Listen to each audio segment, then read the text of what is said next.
Olá, eu sou o João Pedro. Eu sou o Erickson. E eu, Ricardo. Nós vamos abordar aqui um resuminho rápido de ginástica artística quanto às suas regras, tanto arbitragem quanto pontuação.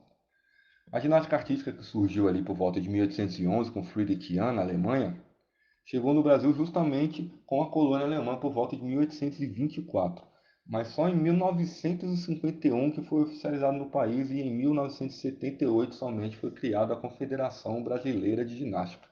A ginástica artística ainda hoje ela é muitas vezes chamada de ginástica olímpica, o que já foi plausível, mas hoje não é mais, porque não é mais a única modalidade de ginástica no programa olímpico, são três. Logo, ginástica artística é a denominação mais adequada, sendo oficial da Federação Internacional de Ginástica, a mais adotada na maior parte dos países, inclusive no Brasil, desde 2006 oficialmente. A FIG, que é a Fédération Internationale de Gymnastique, fundada em 1881, é o órgão mais antigo e mais abrangente e logo mais influente, o órgão máximo que controla e regulamenta todo o esporte, seus eventos e suas competições internacionais, inclusive subordinado ao Comitê Olímpico para organizar as modalidades ginásticas no programa olímpico.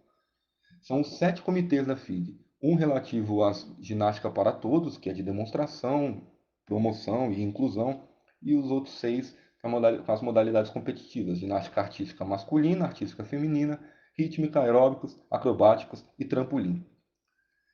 Além dos Jogos Olímpicos, as principais competições são o Campeonato Mundial e a Copa do Mundo de Ginástica.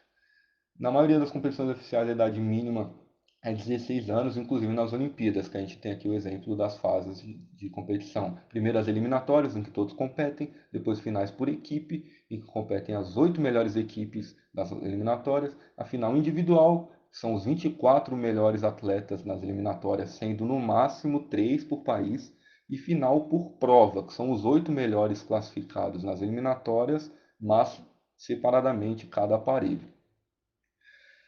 Os aparelhos, inclusive, na ginástica feminina são mesa de salto, que substituiu o cavalo em 2001, barras paralelas assimétricas, trave de equilíbrio e solo, com acompanhamento musical. Na masculina também tem o solo, mas sem o acompanhamento musical. Também tem mesa de salto e as barras paralelas são simétricas, também tem barra fixa, argolas e cavalo com arções. Nas duas, tanto a masculina quanto a feminina, também tem os equipamentos de proteção e auxílio, que são o pó de magnésio, mãos e pés para melhor aderência, e o protetor palmar para exercícios quando em argolas ou barras.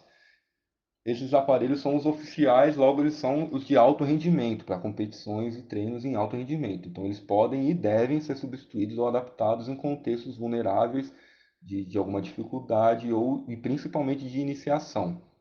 Inclusive, há aparelhos auxiliares como plinto, trampolins, rampas, o potrinho, que é uma versão diminuída do cavalo, etc.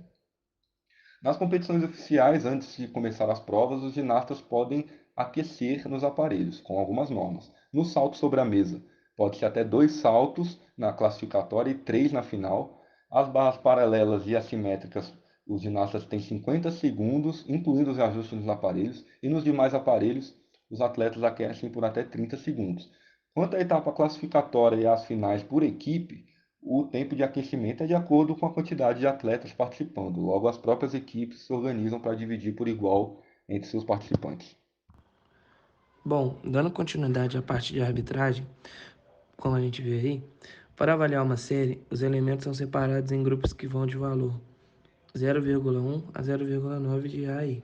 De todas as provas, a única que possui um valor máximo pré-estabelecido é a de salto. O júri ele leva em consideração fatores como a combinação dos movimentos, a execução, a dificuldade e a originalidade, e deduz alguns décimos correspondentes a faltas cometidas ou elementos obrigatórios que não são executados pelos ginastas. Nas apresentações, há dois conjuntos de exercícios, os obrigatórios e os livres, que são criados pelos próprios atletas para buscar pontos na sua nota final. Dois juízes que compõem o júri de dificuldade examinam a composição da rotina e o valor dos elementos que constam. E há o júri de execução, que é formado por 6 juízes que avaliam a correção artística e técnica dos movimentos realizados. A nota de execução é baseada na correção artística e técnica dos movimentos apresentados pelos ginastas. incluindo deduções e bonificações, que eu vou falar um pouco abaixo. A nota de dificuldade é determinada pelo valor de cada elemento que compõe a série, constituindo a sua nota de partida. Os valores são definidos de acordo com o código de pontuação oficial. A soma de ambas as notas é a pontuação final à série do ginasta. As deduções na ginástica artística, elas são imprecisões na realização dos movimentos da série. As falhas mais comuns podem ser desequilíbrios, passos largos, postura durante a execução e quedas do aparelho nas aterrissagens. E bonificações podem ser dadas pelo júri, ao atleta que combinar diferentes elementos, diferentes sequências e que seja visto como maior dificuldade e que também é pré-estabelecida pelo código de pontuação. O Código de Pontuação da EGA é o sistema de avaliação da Federação Internacional de Ginástica, a FIG, que rege o andamento de todas as competições internacionais. Nele tem todas as regras para ginastas, treinadores, comitê técnico e arbitragem, além de informações para avaliação das séries dos elementos, quanto a notas de dificuldade, execução e final, reconhecimento dos diversos tipos de elementos e seu valor de dificuldade, deduções, falhas e penalidades, e as diretivas técnicas. As confederações nacionais possuem códigos internos. Todavia, utilizam o Código Internacional nas competições de elite. Há um código para a GA masculina e outro para a feminina, que se diferem em muitas coisas, visto que são consideradas duas modalidades gímicas diferentes, pois há algumas provas distintas. Essas diferenciações se originam desde sempre dos padrões binários convencionados, socialmente já há muito tempo, do que é pertencente à feminilidade e masculinidade. Apesar de fazer parte das Olimpíadas modernas desde a primeira edição com aparelhos definidos para sua prática, antes cada ginasta levava seus próprios aparelhos e ainda não haviam regras para os árbitros, impossibilitando uma uniformidade competitiva. Como solução a isso, foi produzido o primeiro código de pontuação em Londres, em 1948. O antigo código funcionava sob o sistema de se buscar atingir a nota 10 como nota máxima, escorada em critérios de habilidade em que cada elemento acrobático e artístico tinha dificuldade específica de classificação, variando entre A e Super E. O ginasta conquistava pontos bônus realizando competências difíceis, seus movimentos pontuados separadamente ou através de sequências e elementos artísticos às passadas.